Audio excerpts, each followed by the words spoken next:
शत्रुंको घातरे सेतिकी व्यथा न थाई जेतिकी निज लोकंकर धोकारे थाई। आमे गोटे जिनिस मागणारे देई देई थाउ ताहा हेउची भरोसा आउ भांगी गले अफसोस करू। शत्रुंको घातरे सेतिकी वेदना न थाई किंतु निज लोकंको धोकारे से वेदना असह्य हेई उठे। धोका सब बेले मिछ कथारू आरंभ हुएनी, बेले बेले लुचा जाइथिबा सत्यरू आरंभ हुए। जेउ लोक धोका दिए समय अनुसार से भूली जाए किंतु धोका खाइथिबा लोक जीवन भरी लोकंकु पढ़िबा शिखी जाए। जदि आपण सेई लोक जे जीवन रे धोका खाई सारछि ताहाले ए वीडियोटी आपणको पाई। वीडियोटी को शेष सुद्धा देखंतु कारण ए वीडियो आपणको जीवन को गोटे नुआ मार्गदर्शन देबो। ए धोका केबे केबे बंधुत्वर मुखटा पिंधि आसे आउ केबे केबे प्रेमर मुखटा पिंधि आसे। इतिहास रु बड़ युद्ध केबे केबे रणभूमि रे नुहे मनिषर मनरे जीता जाए। आज मु जणे ऐतिहासिक जणे पौराणिक महान व्यक्ति को कथा कहिबी जे निज जीवन रे दुई थर धोका खाइथिले एवं तांकर जीवन कहानी रु आमे शिखिबा को पाइबा जे ए भरोसा आउ निज जीवनर मूल्य एहा समान। जदि भरोसा करचंती तामने जानि नियंतु निजर जीवन को बाजी रे रखुचंती। एहा केवल दुई जण मित्रंकर कहानी नथिला, एहा भरोसा भांगी जिबार कहानी थिला। दी जण मित्र शपथ नैथिले केबे निजर बंधुत्व भांगिबे नाही। जणे थिले दरिद्र ब्राह्मण आउ जणे थिले राजकुमार, किंतु समय बदली गला आउ गोटे अपमान महाभारतर अग्नि जलाई देला। ए कहानी होउची द्रोणाचार्य एवं द्रुपदंकर। थरे युवावस्था बेले एमाने दुहे गोटे गुरुकुल रे पाठ पढुथिले। तांको मध्यरे मित्रता एते गभीर थिला जे द्रुपद जणे राजकुमार थिले आउ द्रोण जणे गरीब ब्राह्मण पुओ। तथापि तांको मध्यरे धन आउ दरिद्रता रे कोनसी भेद नथिला।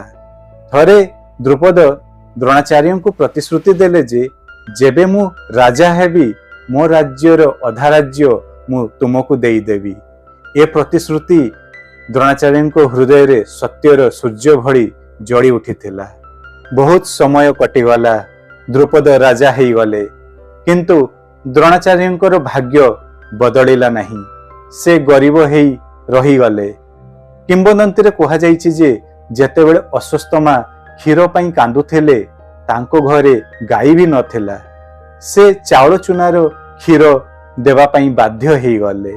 सेही समय रे तांको मने पड़ी गला तांको बंधुंकर प्रतिश्रुति एवं से द्रुपदंकर राजकुमार राजप्रसाद को तांको प्रतिश्रुति मने पकेया पई से बाहरी गले। द्रोण राजदरबार रे पहुंची गले, किंतु सिंहासन रे बसिथिबा से राजा द्रुपद आउ से पुराना बंधु हेई रही नथिले। द्रोण कहिले बंधु मु आसीछि, किंतु द्रुपदंकर मुह बदली गला। से कहिले जणे राजा आउ जणे गरीब ब्राह्मण मध्यरे बंधुत्व संभव नुहे। एहा सुनी द्रोण निर्बाक होई गले। द्रुपद पुणी कहिले बंधुत्व केवल समान लोक मानक मध्य स्थापित हुए, एबे तुमे मो सहित समान नुह। एहा सुनी द्रोण को गोटे शक्त धक्का लागिला। एहा केवल तांको प्रति अपमान नथिला, एहा थिला बंधुत्वर धोका। द्रोणाचार्य चुपचाप फेरी आसिले, किंतु तांको हृदय रे जळुथिला अपमान रो अग्नि। परवर्ती समय रे से हस्तिनापुर रे कौरव एवं पांडव मानकर गुरु हेले एवं गोटे दिन से तांकर शिक्षा समाप्त करी गुरु दक्षिणा रे मागिले कि जी द्रुपद को बंदी करी आनिबो से ही मते प्रकृत रे गुरु दक्षिणा देव। एवं शेष रे अर्जुन द्रुपद को युद्ध रे हरई गुरु दक्षिणा रे भेट करदेले एवं सही दिन से द्रुपद को कहिले कि हे द्रुपद आज तो आमे समान ही गलु, आज मु तुमको हरई देछि, युद्ध रे हरईछि, तेणु आज तुमर अधा राज्य मोर। एहीपरि भावे से द्रुपद देइथिबा धोकार से प्रतिशोध नहीं थिले, किंतु परवर्ती समय रे सही गुरु पुणी धोका खाइले। महाभारतर युद्ध मध्यरे यह थिला सबुठारु वेदनादायक एवं जटिल घटना मानक मध्यरु गोटिए गोटिए गुरुंको भरोसा भंग हेबार कहानी, गोटिए शिष्यंको अधा सत्य कहिबार कहानी, आउ धर्म और अधर्म मध्यरे फसी जाइथिबा मनीष मानकर कहानी। कुरुक्षेत्र रे युद्ध चलीथिला। भीष्म पितामह पतन परे कौरव सेनार सेनापति हेले गुरु द्रोणाचार्य। से केवल योद्धा नथिले, से थिले सही गुरु जे पांडव और कौरव उभय को शस्त्र विद्या शिखाइथिले। किंतु युद्धभूमि रे से भयंकर रूप नैथिले। तांकर बाणरे पांडव सेना ध्वंस हेउथिला। कृष्ण मध्य बुझीगले जे पर्यंत द्रोणाचार्य हाथ में अस्त्र धरिचंती से पर्यंत पांडव मानकर जीत असंभव। गुरु द्रोणंकर जीवन रे गोटे मात्र दुर्बलता थिला, तांको पुओ अश्वत्थामा। से तांको अत्यंत भल पाउथिले। कृष्ण एहा जानिथिले। तापरे युद्धभूमि रे एक योजना तैयारी हैला। भीम गोटे विशाल हाथी को मारिदेला। से हाथीर नाम मध्य अश्वत्थामा थिला। हाथीटी मरी जिबा परे भीम उच्च स्वर रे चित्कार कले, अश्वत्थामा हतः। अश्वत्थामा मरीगला। एही कथा सुनी द्रोणाचार्यंकर हृदय कंपी उठिला। किंतु से भीम को पूर्ण भरोसा करि पारिले नाही, कारण से जानिथिले भीम अत्यंत क्रोधी। भीम युद्ध पई जे कोनसी कथा कहि पारे। तेणु से सही मनीष पाखकु गले जहाकु समग्र आर्यव्रत धर्मर प्रतीक बोली मानुथिला। से थिले धर्मराज युधिष्ठिर। युद्ध मध्यरे द्रोणाचार्य निज रथ को युधिष्ठिर पाखरे रखिले। तांको आखिरे भय थिला, गोटे पितार भय। से पचारिले, हे धर्मराज सत कह, मो पुओ अश्वत्थामा सतरे मरीगला कि?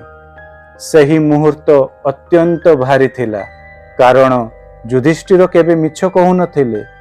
कथा अछि कि तांकर रथ भूमि ठारू किछि उपरे चालुथिला, तांको सत्यवादितार पुण्य रे। किंतु सही दिन धर्म और युद्ध मुहामुही होई गले। युधिष्ठिर नीरव थिले। से मिछ कहिबाकू चाहु नथिले। किंतु कृष्ण जानिथिले जदि द्रोणाचार्य अस्त्र त्याग न करंती ताहले लक्ष लक्ष सैन्य मरी जिवे। कृष्णंकर धीरे युधिष्ठिर को कहिले, केबे केबे बड़ धर्म को बंचाइबा पई कठिन निष्पत्ति नेबाकू पड़े। उचित समय देखि श्रीकृष्ण शंख ध्वनि बजाइले। एही समय रे युधिष्ठिर द्रोणाचार्य को कहउचंती, अश्वत्थामा हतः नरवा कुंजरे। यार अर्थ अश्वत्थामा मरीगला, जानिनी कि से मनीष कि हाथी। किंतु शंख ध्वनिर शब्द रे द्रोणाचार्य अधा कथा ही शुणिले। से शुणिले कि तांको पुत्र आउ ए दुनिया रे नाहांती। यह शुणी तांकर हृदय भांगी गला। से धनुष को त्याग कले, आउ सबु अस्त्र त्याग करी सही युद्ध भूमि रे से ध्यान रे लीन हेई गले। आउ एई मौका देखी दृष्टद्युम्न तांको पाखकू आसी तांको मुंड को तांको शरीर रु विच्छिन्न करिदेला। गुरु द्रोणंकर जीवन चली गला। एबे कहंतु, यह धर्म पई गला ना धोका पई गला? शेषरे एतिकी कथा कहिबी कि विश्वास आमे अजणा व्यक्ति ऊपर करि पारिथाउ, किंतु भरोसा सबुबेले निज व्यक्ति ऊपर ही करू। केही जणे आपणा व्यक्ति ऊपर ही भरोसा करिथाउ। सेथिपई धोका केबे अजणा व्यक्ति देई पारि न थाई। धोका सबुबेले निजर ही केही लोक जे अत्यंत विश्वासी से ही देई पारे। आज के कहानी रे आमे कौन शिक्षा पाइलु कि भरोसा केबे मागणा रे देबे नहीं, प्रथमे परखी नेबे। जदि एमिति फिलोसॉफिकल वीडियो आपन को भल लागुची ताहाले ए चैनल को सब्सक्राइब करंतु, आ वीडियो को शेयर करंतु। धन्यवाद।